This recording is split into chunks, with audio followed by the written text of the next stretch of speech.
Salut à tous, aujourd'hui on se retrouve pour la review du magnifique troisième tome de Détective Conan, c'est la troisième review, mais excusez-moi, comme pour la précédente review, je vais d'abord commencer par un mea culpa. Pourquoi?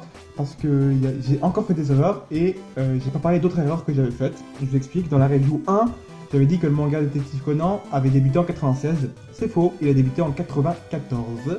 Et dans la review 2, j'avais dit que c'était un tome où il y avait uniquement 2 enquêtes, mais c'est aussi faux parce qu'en fait il y en avait 3. La première était un peu anecdotique, donc je l'ai un peu oublié, j'ai un peu passé comme ça, parce que je trouve, enfin, il n'y avait pas grand chose à dire. Elle était sympathique, mais pas très intéressante à parler, du coup je l'ai un peu omise. Mais c'est pas j'éviterais que ça arrive de nouveau en préparant un petit peu mieux, en regardant rapidement, parce que en vrai normalement je fais la review presque après la lecture du tome directement, mais là j'avais attendu un peu, du coup j'avais oublié cette enquête. Bref, je vais essayer de faire mieux à l'avenir, voilà. Mais là parlons de ce pourquoi vous êtes ici, c'est pour la review du tome 3. Ce tome là j'ai trouvé vraiment intéressant, pardon. Et en plus, là, pour le coup, il comporte vraiment 2 enquêtes. Alors, je vais essayer de vous parler de ce qui est trop intéressant. La première enquête, c'est la première enquête d'envergure, j'ai envie de dire, dans Détective Conan. Envergure, pourquoi? Parce que c'est une enquête qui est assez longue déjà. C'est la plus longue pour le moment. Après, j'imagine bien que dans le futur, je pense, hein, je suis pas sûr, mais il y aura peut-être des enquêtes qui font 1 ou 2 tomes, voire plus. Mais là, c'est une enquête qui fait, je crois, 6-7 chapitres.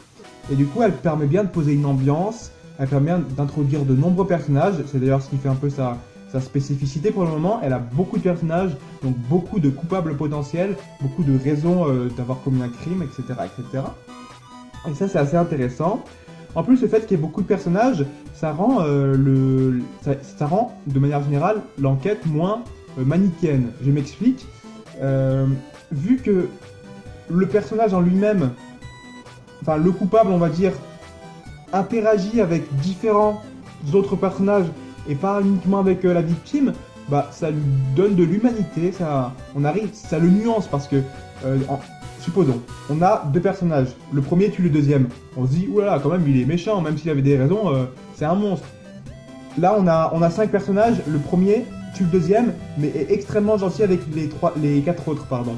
Les 3 autres plutôt, oui, les 3 autres, on va se dire franchement, c'est un personnage complexe, etc., etc. Là, je caricature franchement, mais c'est l'impression que ça me donne. Quand il y a plus de personnages, bah, j'ai l'impression que les personnages sont plus humains, plus nuancés, avec des caractéristiques plus humaines en fait. Ils expriment plus de choses, parce qu'on est rarement noir ni blanc. On est tous teintés de nuances de gris. Voilà. Donc cette enquête, c'est une enquête en plus qui, comme je l'ai dit, instaure une ambiance. Elle se passe sur un bateau, tout se passe de nuit, il y a de multiples meurtres en plus. Et la résolution est pas du tout évidente. Bon, j'avais trouvé parce que je m'en rappelais, mais la surprise quand on annonce le coupable, elle est là. C'est vraiment sympathique. Et voilà, c'était plutôt bien ficelé, malgré quelques défauts, je dirais. C'est que les indices sont pas assez mis en avant. En tant que lecteur, c'était assez difficile de trouver qui était le coupable, pardon. Du coup, j'aurais peut-être fait un focus plus sur les preuves, moi. Et je vous ai pas dit, mais cette enquête concerne une famille, en fait. Tout le crime, toute l'histoire est basée sur l'histoire d'une famille. Et ça, c'est aussi très intéressant, parce que en la mettant dans un contexte familial, je trouve que ça rajoute encore un degré supplémentaire à ce dont je vous parlais tout à l'heure dans la nuance des personnages. Parce que, vous savez, on a tous plus ou moins, enfin, quasiment tous une famille, et on sait qu'il y a des relations qui sont différentes entre les membres de cette famille, mais qu'il y a quand même cet aspect famille. Enfin, j'ai répété beaucoup moins nos familles, mais je pense que vous m'avez compris, voilà. Donc ça, les raisons, les manigances, etc., etc., c'est assez bien développé dans cette histoire, parce qu'en plus, le meurtre est l'élément qui fait un peu exploser cette famille, et où on voit où les faux semblants disparaissent, et on voit les vrais visages des vrais membres, et voilà, je trouve ça assez sympa. J'espère qu'il y aura, je pense qu'il y en aura d'autres, et je le sais parce que j'ai vu un peu plus loin, vous le savez, avec le dessin animé, mais voilà, cette enquête vraiment bien. Et la deuxième enquête, elle est un peu plus classique, on va dire, C'est une enquête qui concerne pas à proprement parler un crime, c'est plus une enquête qui confierait à un détective privé dans notre vie à nous. C'est ah, je reçois des lettres bizarres, est-ce que vous pouvez me dire qui fait ça, voilà. Mais ce qui est intéressant déjà, c'est qu'il y a tout l'aspect, comment dire, sentimental un petit peu qu'il y a derrière. C'est dans un contexte médical, du coup, il y a tout, enfin, c'est pas abordé du tout, hein, mais il y a toute la question de l'erreur médicale, de qui doit payer les erreurs médicales, voilà. Et ce qu'il y avait d'intéressant dans cette enquête, c'est que il y a les premiers soupçons de Ran envers l'identité de Conan, parce qu'elle commence à se dire quand même, chez cet enfant, il est plutôt perspicace pour son âge, il me rappelle un peu mon ami d'enfance avec qui j'ai traîné 15 ans, etc. Voilà, voilà, voilà. Et elle commence à avoir les premiers doutes, elle commence à se questionner sur si Conan et Shinichi Kudo ne forment pas une unique et même personne. Donc c'est assez marrant de voir, parce que c'est une situation que Shinichi ne peut pas trop maîtriser. Les soupçons de Ran, il peut tenter de les maîtriser. Là, on a une réponse en fin de tome où il trouve un petit stratagème. Mais je me demande jusqu'où vont aller ces stratagèmes. Si il y a un moment où elle va le découvrir ou pas. Je pense pas, personnellement. Je pense qu'elle va le découvrir à la fin. Hein. C'est le truc le plus logique, serait le plus théâtral, le plus magistral. Mais j'ai envie de voir un peu comment l'auteur va jouer avec ça.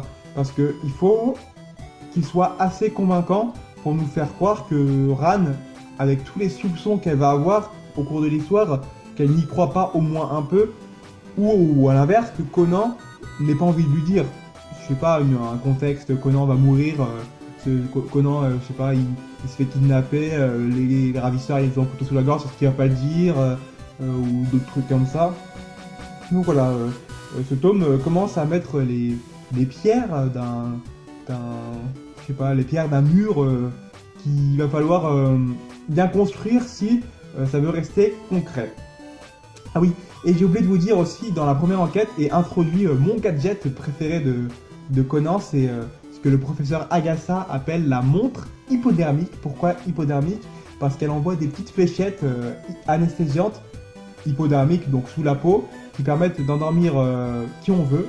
En l'occurrence, très souvent, Conan va endormir Kogoro Mori pour pouvoir se faire passer pour lui. Et voilà, c'est des trucs sympas, je trouve. Je sais pas jusqu'à où ça va aller, cette histoire de gadgets. Je pense au fur et à mesure ça va s'estomper, hein, parce que ça fait une multitude de gadgets. Là, on en a suffisamment. Déjà, je pense qu'on va pas tous les voir de manière équivalente. Les chaussures, la montre, ça, je pense que c'est quasiment toutes les enquêtes. Mais des trucs comme les bretelles ou ça m'étonnerait qu'on les voit plus. Voilà, donc ce tome, vraiment très sympathique. J'espère que cette review vous a plu et je vous dis à une prochaine fois. N'oubliez pas qu'il n'y a qu'une seule vérité. Ciao!